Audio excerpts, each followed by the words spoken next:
9.5 ఏళ్ల పాటు తెలంగాణ రాష్ట్రాన్ని ఏకపక్షంగా ఏలిన కల్వకుంట్ల చంద్రశేఖరరావు మాజీ ముఖ్యమంత్రిగా మారిన తర్వాత బీఆర్ఎస్ పార్టీలో జవసత్వాలు నింపేందుకు శతవిధాలా ప్రయత్నం చేస్తున్నారు.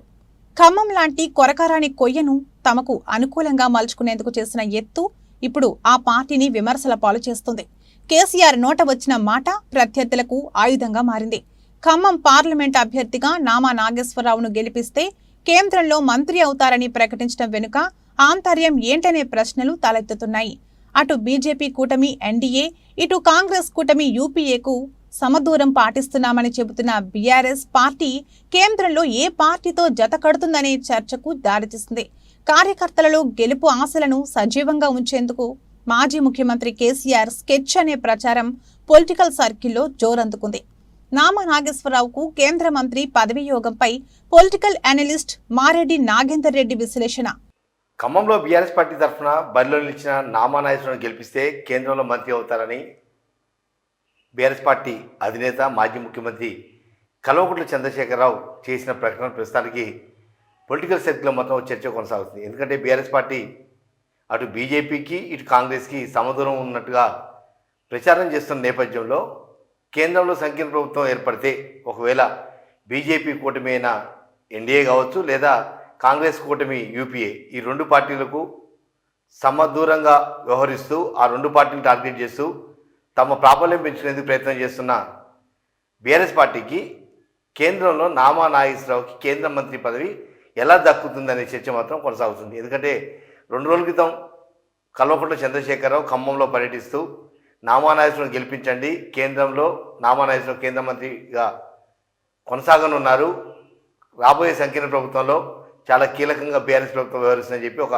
ప్రచారం ప్రారంభించారు. అయితే ఆ ప్రచారం విషయంలో అటు కాంగ్రెస్ పార్టీ కానీ ఇటు బీఆర్ఎస్ పార్టీ బీజేపీ పార్టీ కానీ రెండు కూడా కేసీఆర్ మాటల్ని కేవలం ప్రచారాస్త్రాలుగానే చూడాలి తప్ప అది వాస్తవం రూపం దాల్చే పరిస్థితి అని చెప్పి కూడా కరాఖండిగా తేల్చి చెప్తున్నారు. దాంతోపాటుగా ముఖ్యమంత్రి రేవంత్ రెడ్డి సైతం నామా నాగేశ్వరరావు కేంద్రంలో మంత్రి ఎలా అవుతారు, ఏ అంశాల ఆధారంగా అవుతారు, ఏ మెజార్టీ వస్తే అవుతారు, అటు బీజేపీకా ఇటు యూపీఏ కాంగ్రెస్కా, ఈ 2 అంశాల విషయంలో కూడా గత 2 రోజులు కూడా విమర్శనాలు ప్రకటించారు.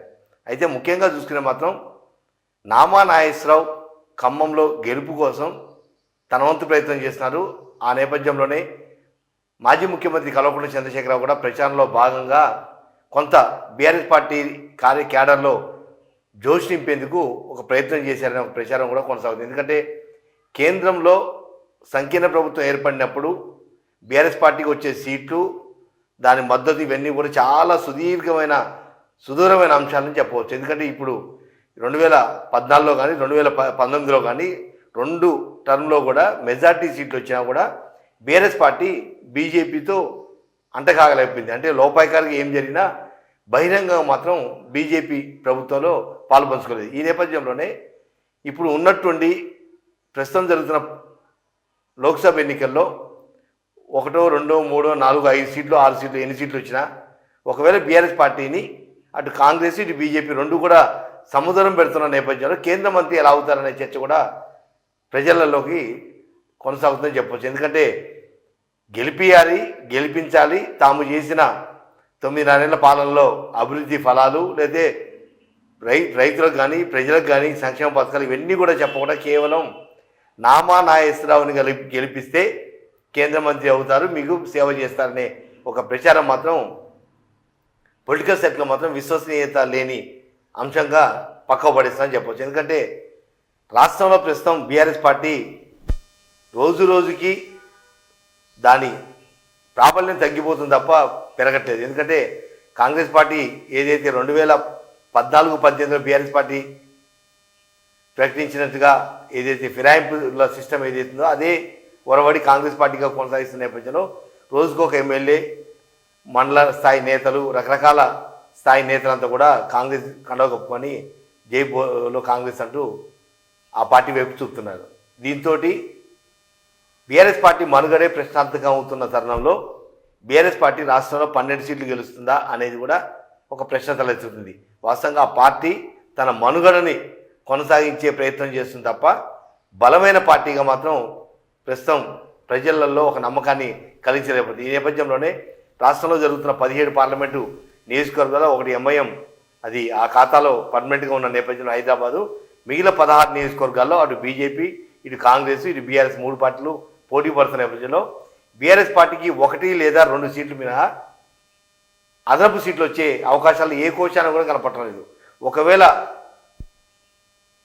ప్రజలలో కొంత కాంగ్రెస్పై వ్యతిరేకత వచ్చి క్షేత్రస్థాయిలలో బీఆర్ఎస్ క్యాడర్ కష్టపడితే మరో 1-2 సీట్లు అంటే 2 లేదా 3 ఆ సీట్లు వస్తే తప్ప 2 అంకెల సంఖ్య దాటడం కానీ అది అత్యాశ అని ప్రస్తుతానికి జరుగుతున్న పరిణామాలను చూస్తే తెలుస్తుంది. ఎందుకంటే ప్రతి నియోజకవర్గంలో బీఆర్ఎస్ పార్టీలో 9.5 నెలల పాటు ఉన్న క్యాడర్ అంతా కూడా కాంగ్రెస్ పార్టీ వంచన చేస్తున్న నేపథ్యంలో ఆ పార్టీ కళాహీనంగా మారుతున్న నేపథ్యంలో మాజీ ముఖ్యమంత్రి కల్వకుంట్ల చంద్రశేఖరరావు ప్రకటన హాస్యాస్పదంగా ఉందనేది పొలిటికల్ సర్కిల్లో జరుగుతున్న చర్చ. అంటే నామానాయసరావు గెలవడానికి అవకాశాల్ని ప్రచారం చేయాలి తప్ప ఇలా కేంద్ర మంత్రి అవుతారని ఒక రాయేసి ప్రజలలో విస్తృతమైన చర్చ తీసుకురావడం కూడా సరైన పద్ధతి అనేది కూడా పొలిటికల్ సర్కిల్ నుంచి వస్తున్న వాదన.